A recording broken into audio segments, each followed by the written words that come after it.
La segunda conferencia del día la dictará el doctor Carlos Cabrera sobre mortalidad perinatal, un análisis crítico dialéctico. El doctor Carlos Cabrera es médico cirujano, especialista en obstetricia y ginecología de la Maternidad Concepción Palacios, doctor en Ciencias de la Salud de la Universidad Central de Venezuela, fue director y fundador del posgrado en Medicina Materno-Fetal y es profesor de la Escuela Vargas en la Facultad de Medicina de la UCB. Naturalmente es individuo de número de la Academia Nacional de Medicina. Señor presidente, ruego darle la palabra al doctor Carlos Cabrera para su presentación. Tiene la palabra el doctor Carlos Cabrera. Muchísimas gracias, señor presidente, señor secretario, por el derecho de palabra. Este lazo probablemente no es muy conocido, lo conocen. Intentaremos responder la pregunta y debo decirles que debo agradecerle a la Academia Nacional de Medicina porque estamos en una época donde tenemos que estudiar esta mortalidad. Esta es una mortalidad que necesita un análisis de personas como las que están en este salón hoy día. La Organización Mundial de la Salud celebra su Día Mundial de la Salud el 7 de abril. Y el lunes salimos muy rápido a nuestra clase de desastre para participar en una reunión que hubo por un webinar donde la OPS explicó, estuvieron ministros, estuvieron altos directivos, los problemas de morbimortalidad que tienen que ver con la gestación. Ellos todos los años escogen un tema y este tema establecieron como área de preocupación de salud pública en el mundo la mortalidad perinatal. Y esto se va a terminar el 6 de abril del 2026 y gracias a Dios y afortunadamente escogimos en esta Academia Nacional de Medicina hablar de lo que ellos llaman los comienzos saludables y los futuros esperanzadores, porque es la población que estamos creando y que vamos a proteger y esta academia tiene que hacerlo. Lo primero es que se habla que en Venezuela estamos en una emergencia humanitaria compleja. Quiero que por favor tengan la deferencia conmigo porque no acostumbro a leer láminas, pero esto debo leerlo, de cómo se define la emergencia humanitaria compleja para que empecemos a hablar un solo idioma y no es lo que crea. Debo decir que no tengo conflictos de intereses ni económicos ni sociales y mucho menos políticos. Lo que pretendo, porque lo que vamos a decir es serio, lo que pretendo es que como academia verdaderamente podamos orientar a los organismos del Estado a que fijen una política pública apropiada con el tema. Pero ¿qué se dice en definición? Una crisis humanitaria en un país, región o sociedad en la que hay una total y considerable ruptura de la autoridad como resultado de un conflicto interno o externo y que requiere una respuesta internacional que va más allá del mandato o capacidad de un solo organismo y o programa de país de las Naciones Unidas en curso. Cada quien lo piensa, cada quien lo asimila y cada quien lo reflexiona de cómo ve a su país en base a esta definición. Necesitamos datos. Los datos definitivamente no los estamos obteniendo, no nos los están evidenciando. No hay un anuario de epidemiología que consultar, no hay un boletín, no hay el informe mensual. Es que yo creo que ya ni siquiera existe el reporte semanal que hacíamos todos nosotros en cuanto a la epidemiología. Sin embargo, organismos como la ONU, el Banco Mundial, el Fondo de las Naciones Unidas para la Infancia, UNICEF, la OMS, la OPS, el Fondo de Poblaciones de las Naciones Unidas e investigaciones individuales y colectivas que se han hecho nos han permitido poder establecer algunos datos. Pero estos datos no son oficiales, estos datos son producto de un análisis estadístico de comportamiento poblacional con sus niveles respectivos de incertidumbre.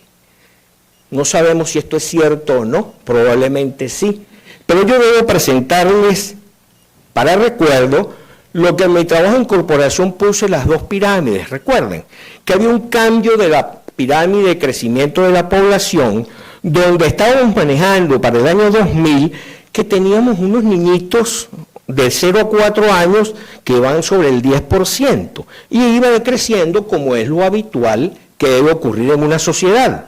Pero para el 2023 nosotros llegábamos en los niños menores de 4 años a menos de 8%. Y ahí vamos decreciendo y una población productiva se encogía porque probablemente se estaba estableciendo que estaban saliendo del país. Hay una encuesta reciente donde dice que el 43% de la población considera irse del país como están las circunstancias para el día de ayer. Les presento uno del 2024, más dramático aún, tan dramático que ni siquiera llegamos al 5% en la población de 0 a 4 años. Disculpen. Y se va reduciendo, y ahora hasta las mujeres hay menos. En las edades que van de 20 a 35 se están yendo. Porque esto desapareció en un año y no hemos visto que haya habido una guerra o que haya habido un trastorno especial. Un estimado de la población por la misma gente que hizo, vean lo dramático de esta pirámide poblacional. Y donde nosotros estamos, que también ya no hay gente que está superando los 80, 90 años. Eso está disminuyendo enormemente. Y obviamente las mujeres siempre, porque ese es el verdadero sexo fuerte, y por eso paren, y los hombres creemos que no, las mujeres están durando más que los hombres en el futuro de vida. Entremos en tema. El tema de mortalidad perinatal hemos decidido trabajarlo en definir primero qué es lo que se considera mortalidad perinatal. Hay un punto de corte y el punto de corte se llama nacimiento. Ese punto de corte antes de nacer se va a llamar feto y después de nacer se va a llamar neonatal. Esta mortalidad tenemos que descartar una primero, que es la menor de 20 semanas, porque eso se considera aborto. Eso no es fetal. Eso es embrionario, eso es aborto, eso es otro tema, esa es otra consideración. Estamos viendo una mortalidad perinatal intermedia, que es desde el momento en que lo pudiéramos salvar con cuidados intensivos apropiados, de 20 a 27 semanas, hasta una tardía, que es la que considera la OMS, que es cuando ciertamente todos los pueblos lo pudieran tratar y sacar adelante, que es la tardía, la mortalidad fetal tardía, aquel que es mayor de las 28 semanas. Luego, la neonatal, tenemos la precoz o la que llaman intermedia. Esta no es otra cosa que los primeros 7 días de vida, y que no tiene un origen sino hay un estudio muy importante del doctor Armando Peña de Alemán, donde es el tétanos neonatorum, que llamaban el mal de los 7 días, porque nacía el niño, le ponían telaraña para curarle el ombligo, y estos niños morían en 7 días, que es lo que dura el tétanos en liquidarlo. Logramos controlar eso con las inyecciones del toxoide tetánico y evitar que esto se produjera. Pero se sigue considerando que estos primeros 7 días son considerables. Y está la tardía, que es de 7 a 28 días en el aspecto neonatal. Vamos a considerar entonces que la mortalidad perinatal 1 es la tardía con la precoz. Y eso es lo que verdaderamente debemos actuar los médicos que se dedican a la medicina materno-fetal y a los que se dedican a la neonatología. Y está la perinatal 2, que es la que considera el Colegio Americano de Ginecólogos y Obstetras, para poder actuar para intentar resolver y disminuir que se mueran tantas personas no nacidas. Y lo digo bien, personas. Hay tasas, las tasas anteriores son generales y por eso es por 1000. Y recuerdo que también que estamos en interés de estudiar las tasas específicas, como por ejemplo el peso estimado fetal, cómo puede influir para que se produzca una muerte. Y los eventos hipertensivos del embarazo, sobre todo como la eclampsia, y se hacen tasas específicas, pero estas se tienen que multiplicar por 100.000. Conocimiento básico de estadística, pero que siempre es bueno recordar.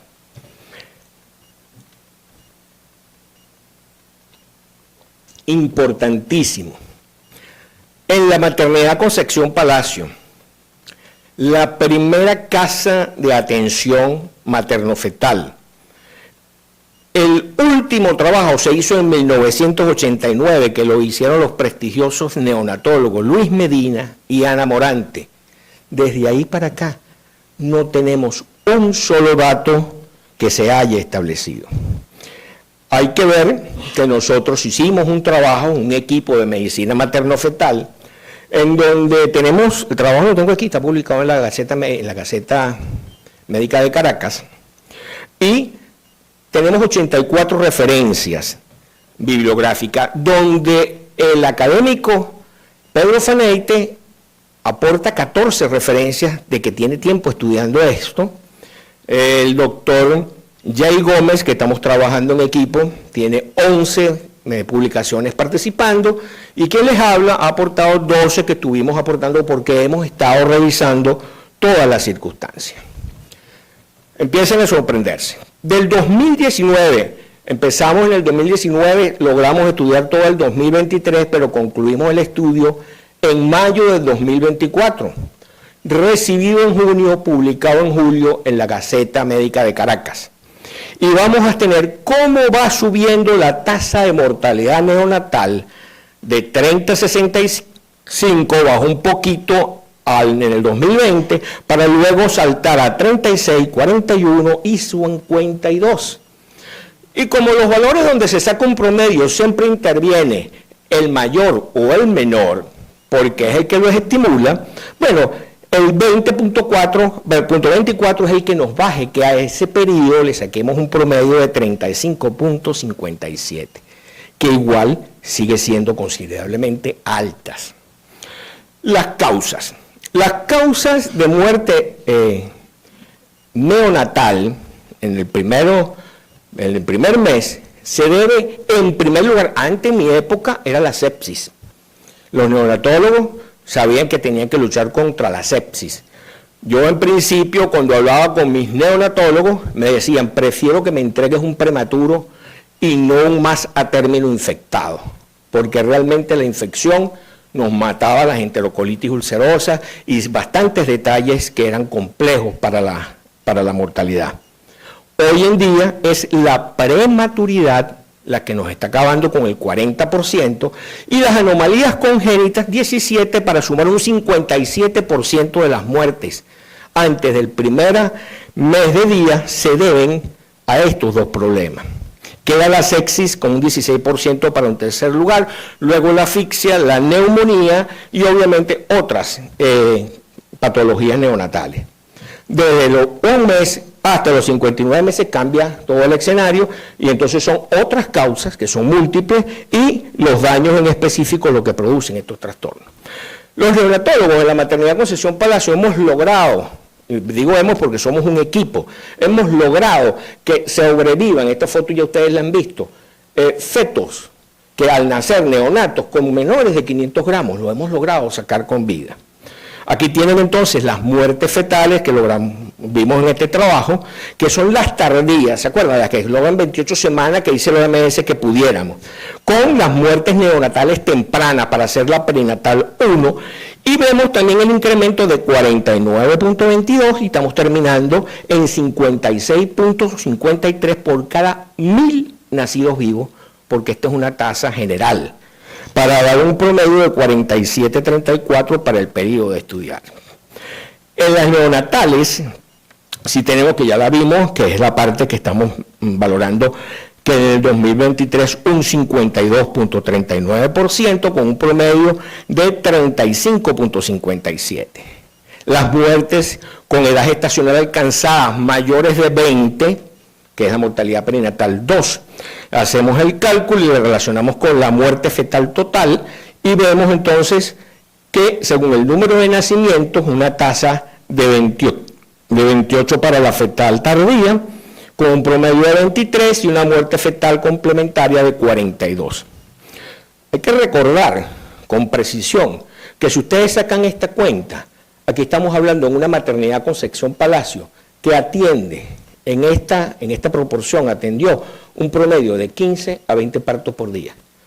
Cuando nosotros recibíamos de 150 cuando me tocó ser director, y hubo una época cuando se formó el doctor Quise, del doctor Pedro Faneite, donde extendíamos casi 200 partos por día. Faltan menos de 5 años, señores, para que se cumpla, lleguemos al 2030. Y en el 2030 hay unas metas propuestas por la ONU, la UNICEF, la OMS, el Banco Mundial, el Fondo de Poblaciones, el Instituto para Cálculos de Niveles de Estadística Poblacionales. Se establecen, las mujeres establecieron unos derechos determinantes en la parte macrosocial. Está fallando el derecho a la alimentación. Aquí nadie está comiendo bien. El derecho a la salud. Se estaba aportando apenas el 1.7% del Producto Interno Bruto y ya se cataloga como una injuria al derecho a la vida. Ya la ONU se está expresando que estamos afectando el derecho de la vida.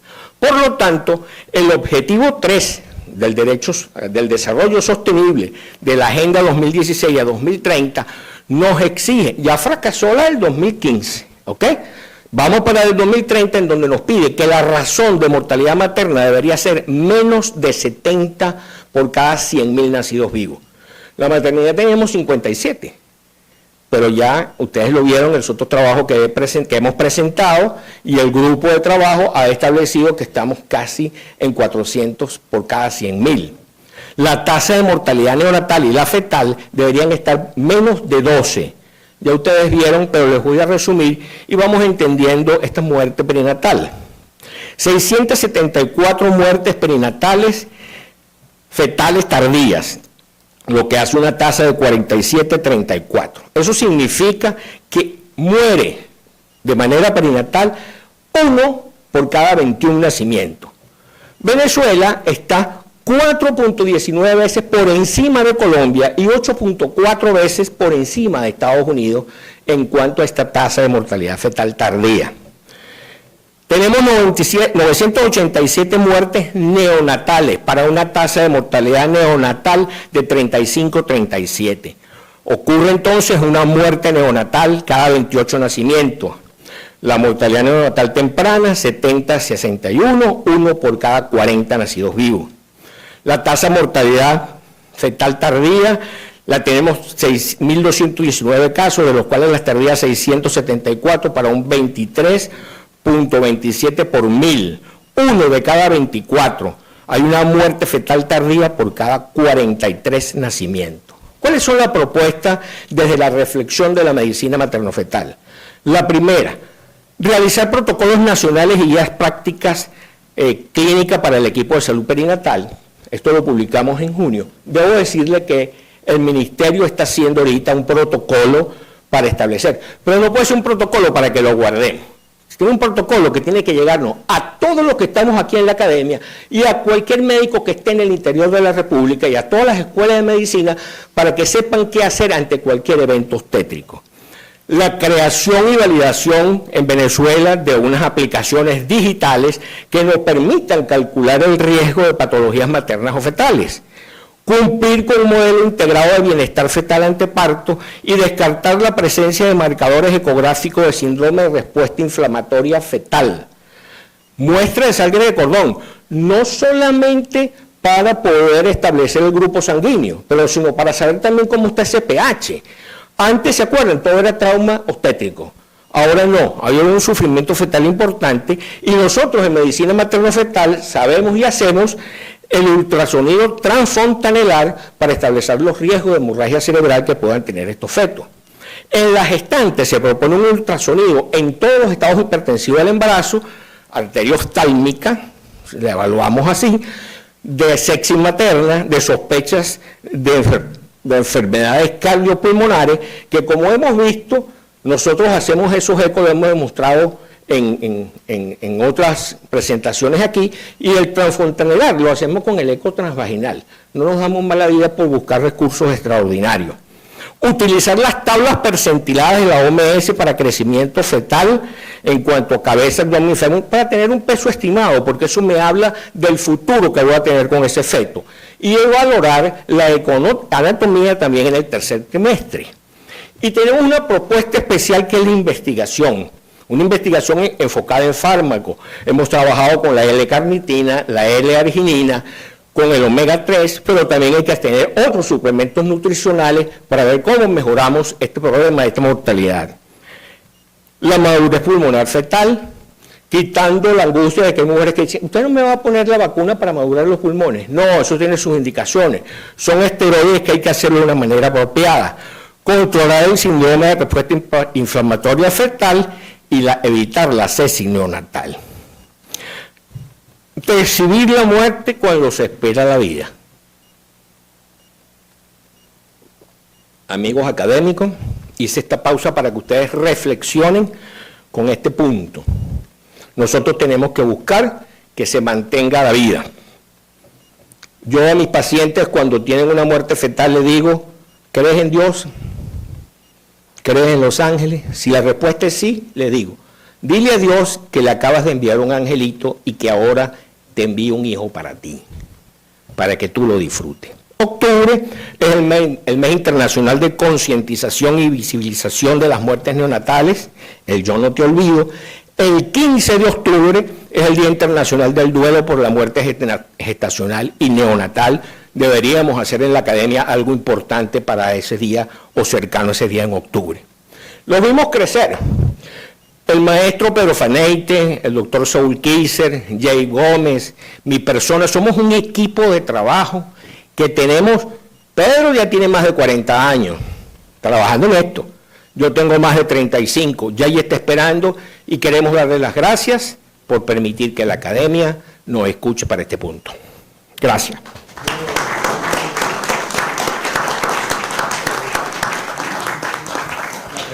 Está en consideración la presentación del doctor Cabrera. Luces. Tiene el derecho de palabra, doctor Arteaga. Gracias, señor presidente. Ahí se oye, doctor. Se oye perfecto. Gracias, señor presidente. Gracias, señor secretario. Yo quisiera ser La lo alarma. más efusivo posible en la felicitación que quiero enviar a nuestro colega Cabrera, fundador del posgrado de Medicina Perinatal en nuestra maternidad Concepción Palacio. Y digo nuestra maternidad Concepción Palacio porque pertenezco al mismo grupo donde estuvo Kaiser y donde hubo Faneite. Y bueno, yo pasé 4 años en la Concepción Palacio en una época en que apenas aquí en el país comenzaba a desarrollarse la neonatología.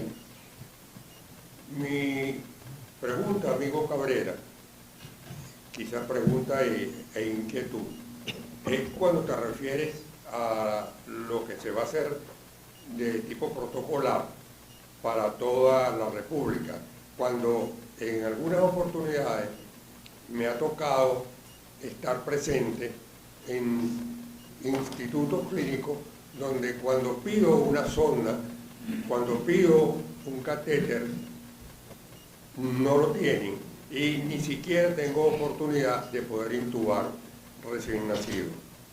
Yo recuerdo cuando estuve en el JM Los Ríos, allí estuve yo como presidente cursante al doctor Miguel Urbina, nuestro presidente, y yo estuve de jefe de servicio, y realmente dejamos un servicio neonatal bastante, yo diría, aceptable.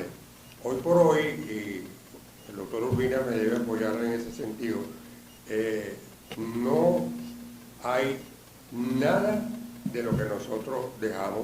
Cuando fui a preguntar por el número de incubadoras, que habíamos recibido una buena donación, se había reducido a 4 o 5 incubadoras para atención de recién nacidos graves. De nuevo, doctor Cabrera, mis felicitaciones, realmente sé que está haciendo un trabajo muy encomiable en la Concepción Palacio y ojalá Dios quiera podamos mejorar esa cifra de mortalidad perinatal. Muchas gracias. Sí. El doctor Reinaldo Pasos. Tiene la palabra el doctor Reinaldo Pasos. Buenos días a todos los presentes y gracias por la oportunidad de intervenir. Quiero felicitar al doctor Cabrera por el contenido de su exposición, sobre todo haciendo énfasis en el grave problema que para mucha gente está pasando desapercibido, que es la pérdida de reportes e informes estadísticos que nos han hecho perder el horizonte.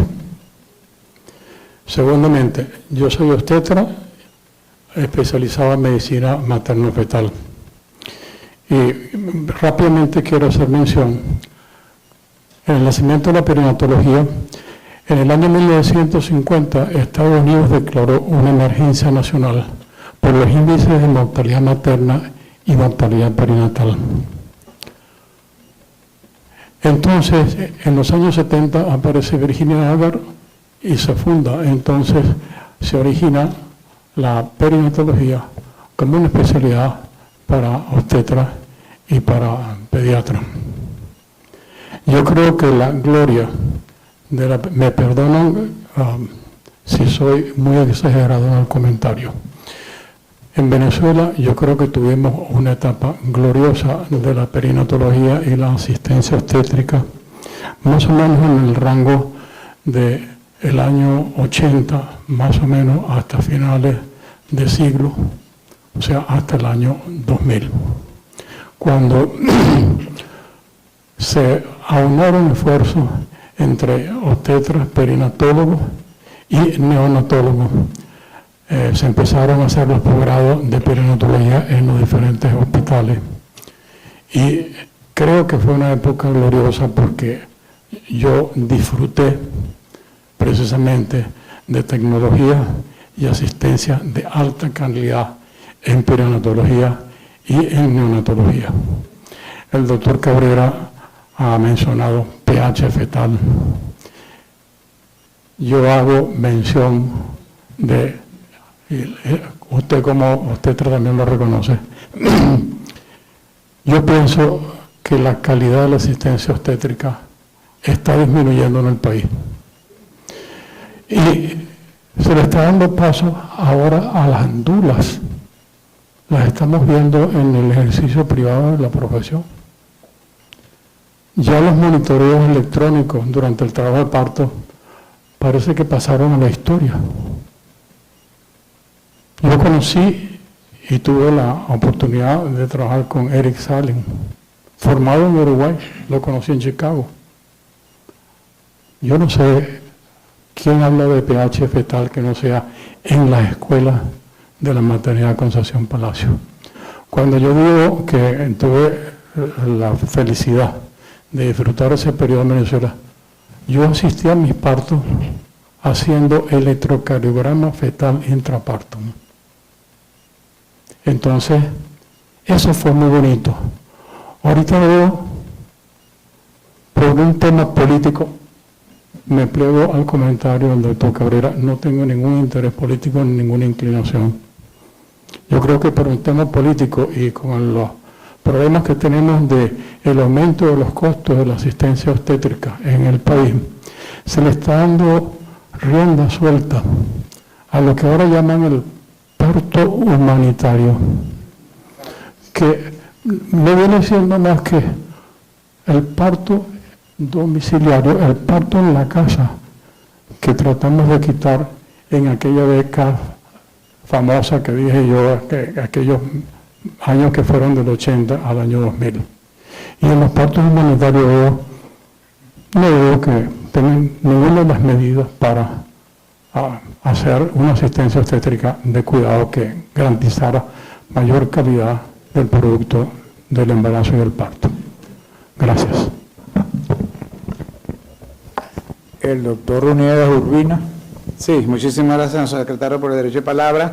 En cuanto a la definición que dio el doctor Cabrera de emergencia humanitaria compleja, si recuerdan, dice cuando hay trastornos de la gobernanza por efectos naturales antrópicos o Venezuela, afortunadamente, ni tenemos conflictos sociales declarados, ni guerra civil, ni hemos tenido tifones, nada de eso, pero estamos en emergencia humanitaria compleja porque tenemos el resultado que se producen en aquellos países cuando suceden estos eventos. Entonces tenemos el resultado sin el origen, pero estamos igual en emergencia humanitaria compleja, que lo dijimos desde la Academia Nacional de Medicina en 2015 y luego en 2016 la OMS lo refrendó. Y sí se han hecho protocolos. Nosotros tuvimos en el 2017-19, siendo yo presidente de Sociedad de Pediatría, con la Sociedad Obstetricia en la OPS haciendo los protocolos de manejo de neonato y prematuro. Lo que pasa es que eso cuando llegan al ministerio los engavetan y cuando vas a implementarlo no hay cómo hacerlo. Entonces sí se hace el trabajo, también aprovechando la respuesta, la pregunta que hizo la doctora Ladis en el tema anterior. Y evidentemente el atraso que tenemos en cuanto a la mortalidad materna es abismal. Estamos al nivel de Angola, de Haití y de Sudán. Entonces eso es importante y gracias por traer este tema, doctor Cabrera. Señor secretario. Correcto. El doctor Felipe Martín Piñate. Tiene la palabra el doctor Felipe Martín Piñate. Muchas gracias, señor presidente. Gracias, señor secretario. Intervengo porque el tema ha sido tratado de una manera excelente.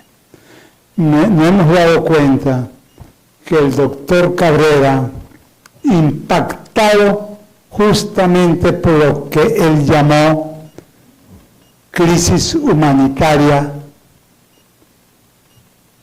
se introdujo, se internó en un conjunto de reflexiones, llegando a dialogar con la incertidumbre como lo hizo. Y a partir de allí, precisó mucho los detalles y pasó a una etapa de acciones, con la esperanza de cambiar la situación de estudio que él inició. Quiero decir con todas estas cosas que el doctor Cabrera abordó el tema con la recomendación de la teoría crítica de Frankfurt, cumpliendo con observación, reflexión y acción. Lo felicito porque desde el punto de vista metodológico dio una verdadera clase, una verdadera cátedra para todos nosotros. Muchas gracias. Sí. La doctora Lilia Cruz. Tiene la palabra la doctora Lilia Cruz.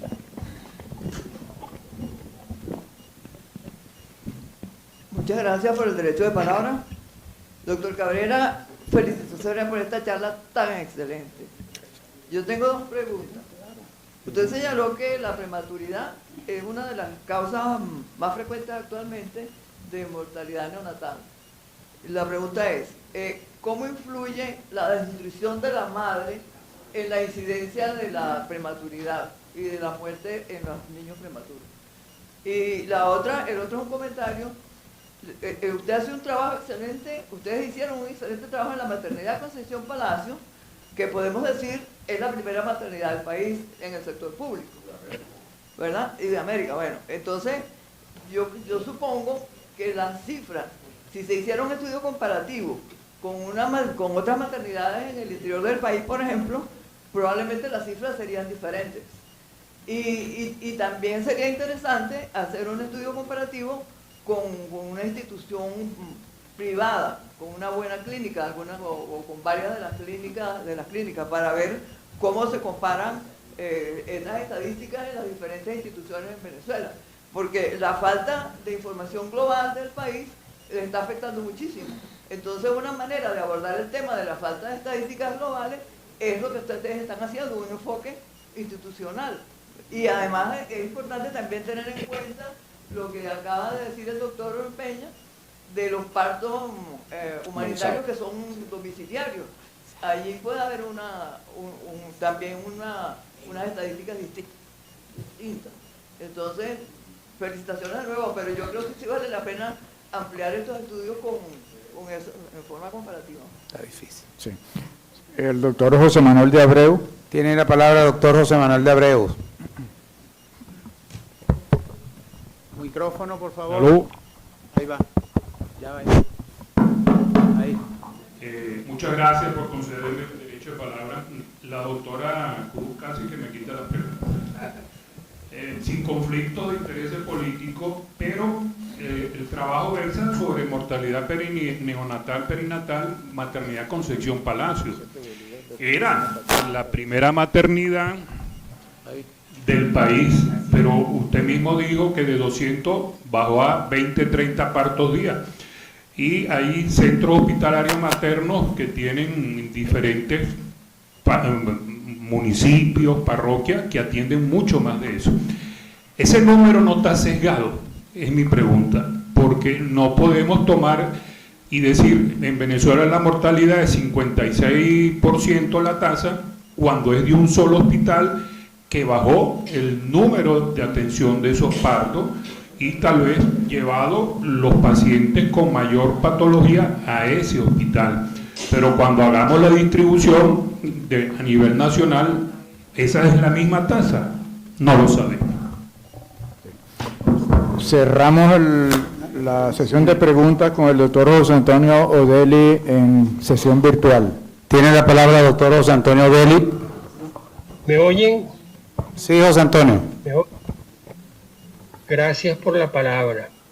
Tengo un amigo que en la época perinatal empezó a ver el futuro.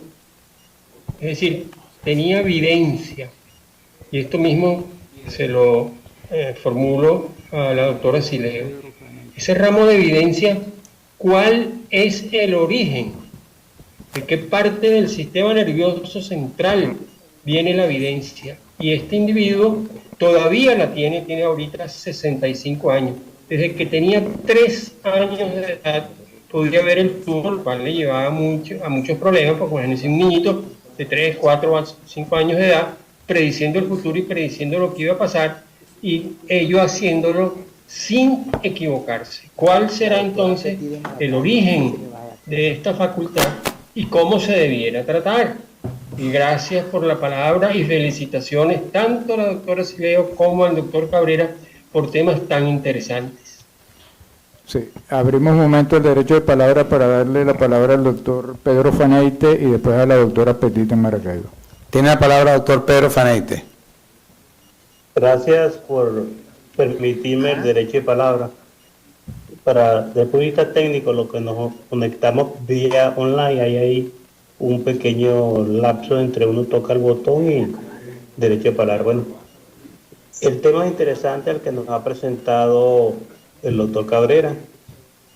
Cuando lo invitan a conversar sobre el tema, tuvimos una conversación acerca de la organización de esta conferencia, por la relación que estamos en un equipo de trabajo. Resulta que este tema lo estamos siguiendo desde una línea de investigación, como él bien lo mencionó, desde los años 76. Y en la línea del tiempo, como se llama actualmente, a nivel global se ha mantenido con muy poca tendencia en diferentes países que han logrado mejorar estas estadísticas. Imagínense, acá en Estados Unidos, la prematurez todavía tuvo un repunte el año pasado. Y la mejoría de los prematuros, mejoría de vida, solamente se ha logrado gracias a los esfuerzos desde el punto de vista de los recursos tecnológicos. La medicina y aquel eslogan famoso, salud para todos, en el año 2000 de la OPS, comparándola con las próximas, estas metas que se están planteando cada 5 años a nivel global, son pocos los países desde el punto de vista han logrado alguna mejoría. La conclusión que quiero decirle es que desde el punto de vista perinatal, que es el termómetro que mide la salud, es el más escogido desde el punto de vista de los epidemiólogos para medir la salud de un país, de una región, la tendencia es estable en muchos, inclusive ha declinado o ha aumentado en grandes regiones. Es una lucha tremenda, más en el mundo convulso que tenemos actualmente y donde los PIB y los programas para la salud inclusive se han ido disminuyendo, se han recortado por razones económicas. Es una lucha tremenda.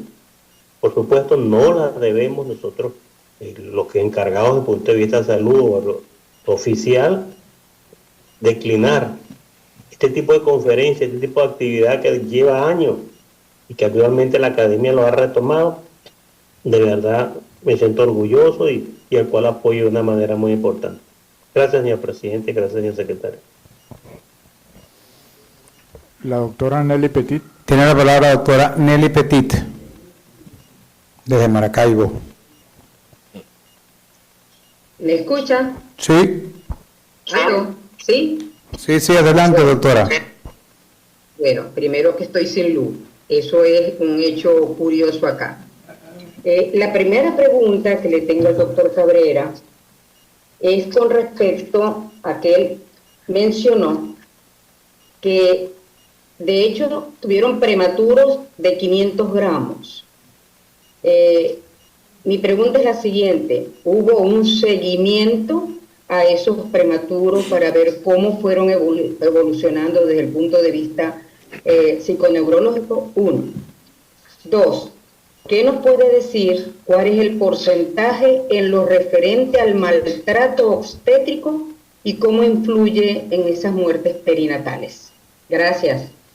Bueno, tiene la palabra el doctor Carlos Cabrera, preciso y conciso, por favor.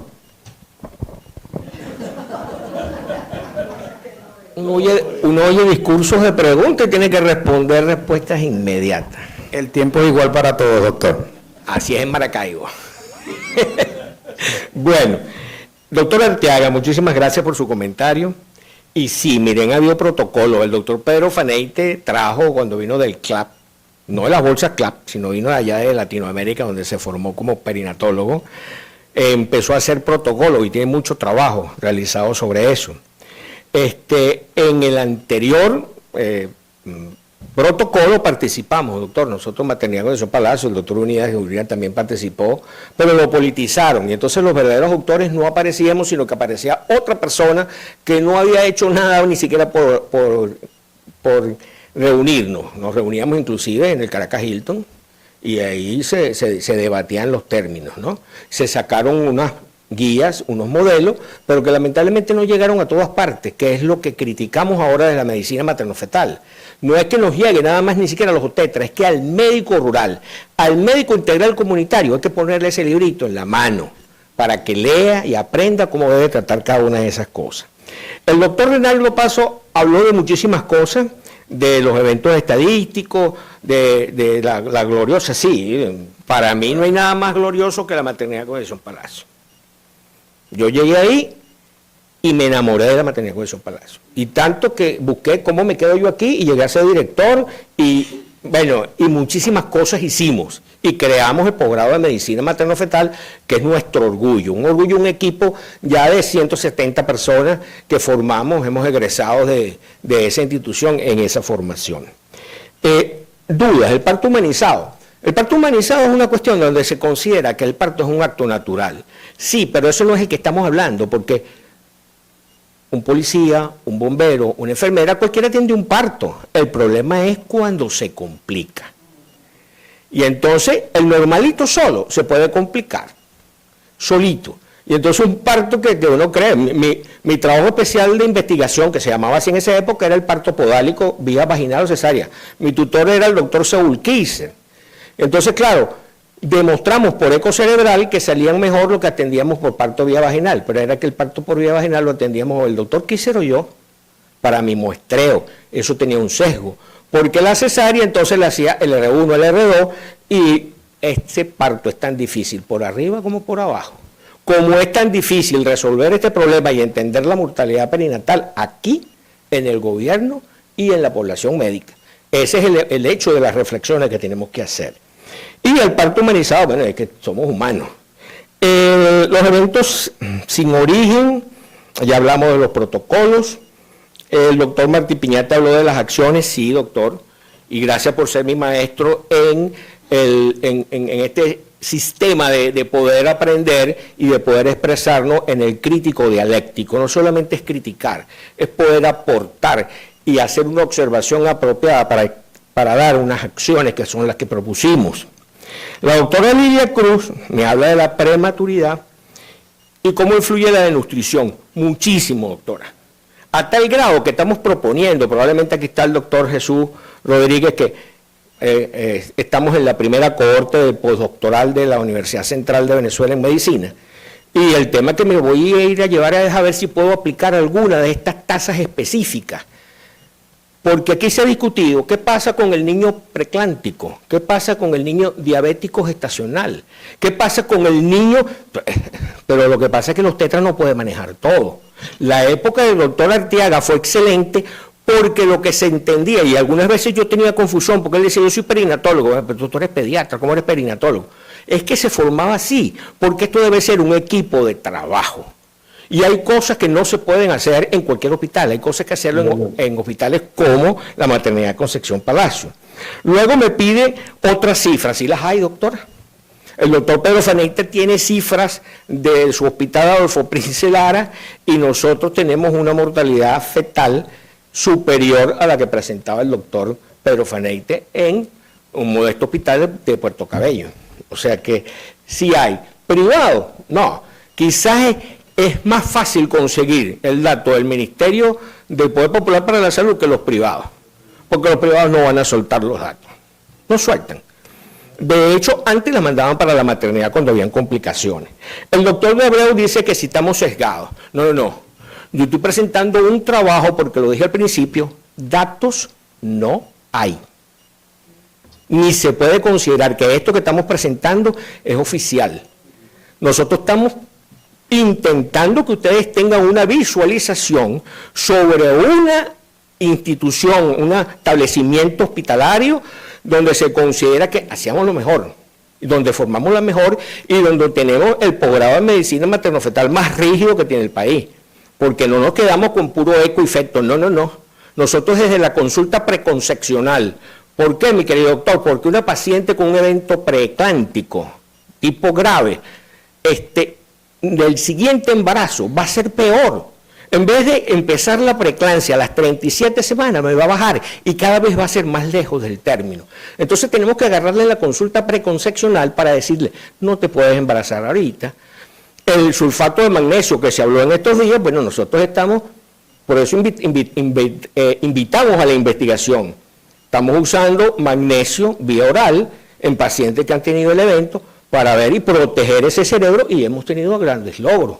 De hecho, el sulfato de magnesio o el magnesio sirve para evitar los partos prematuros.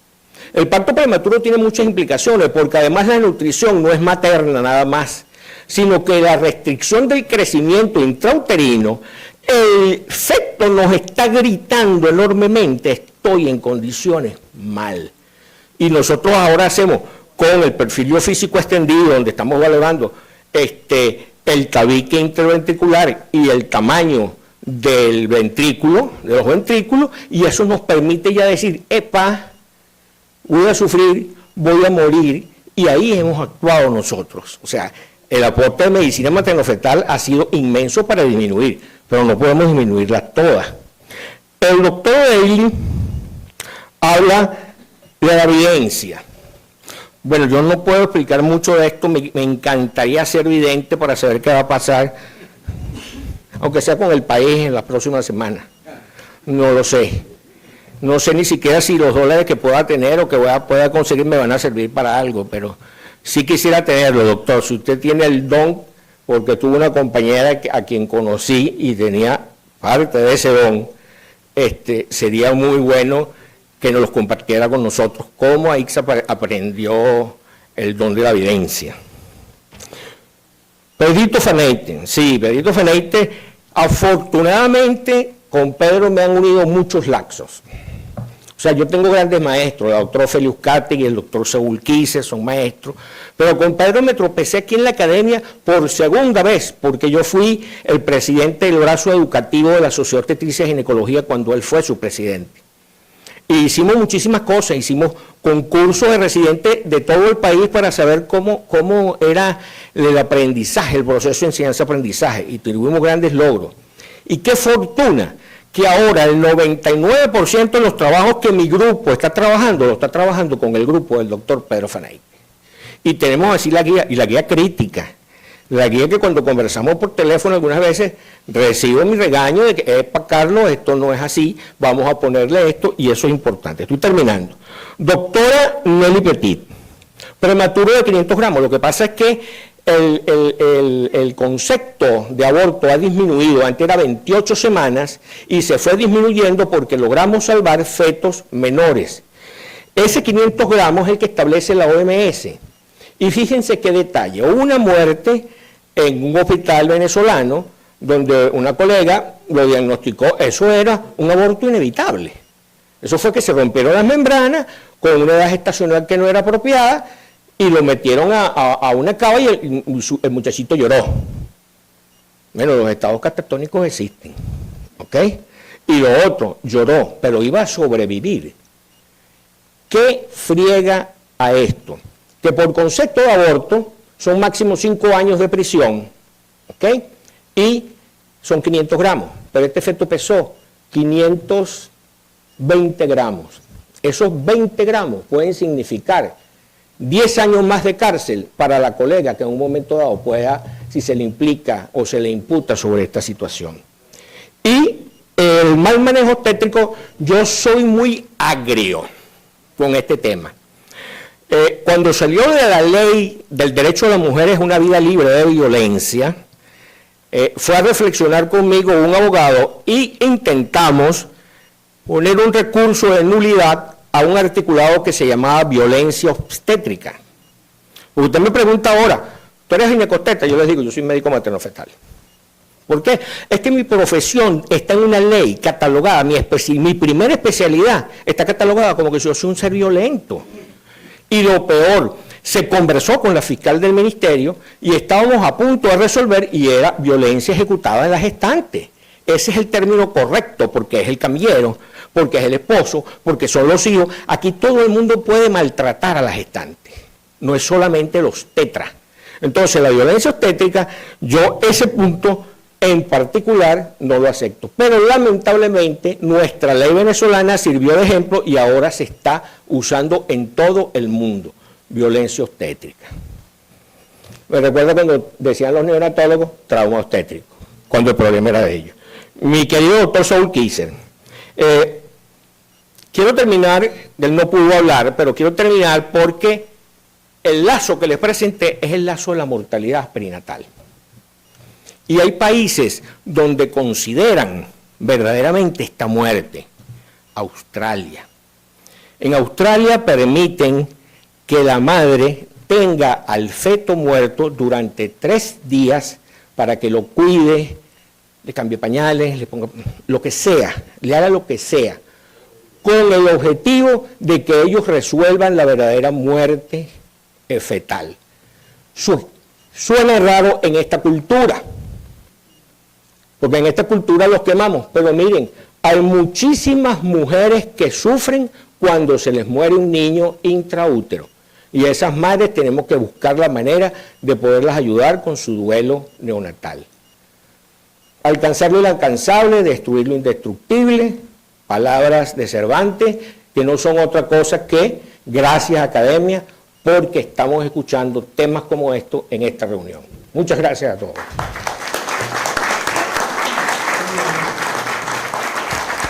Muchas gracias, doctor Cabrera, por ajustarse al tiempo. Señor secretario. Sí, hemos cumplido exitosamente la primera parte de la sesión ordinaria de hoy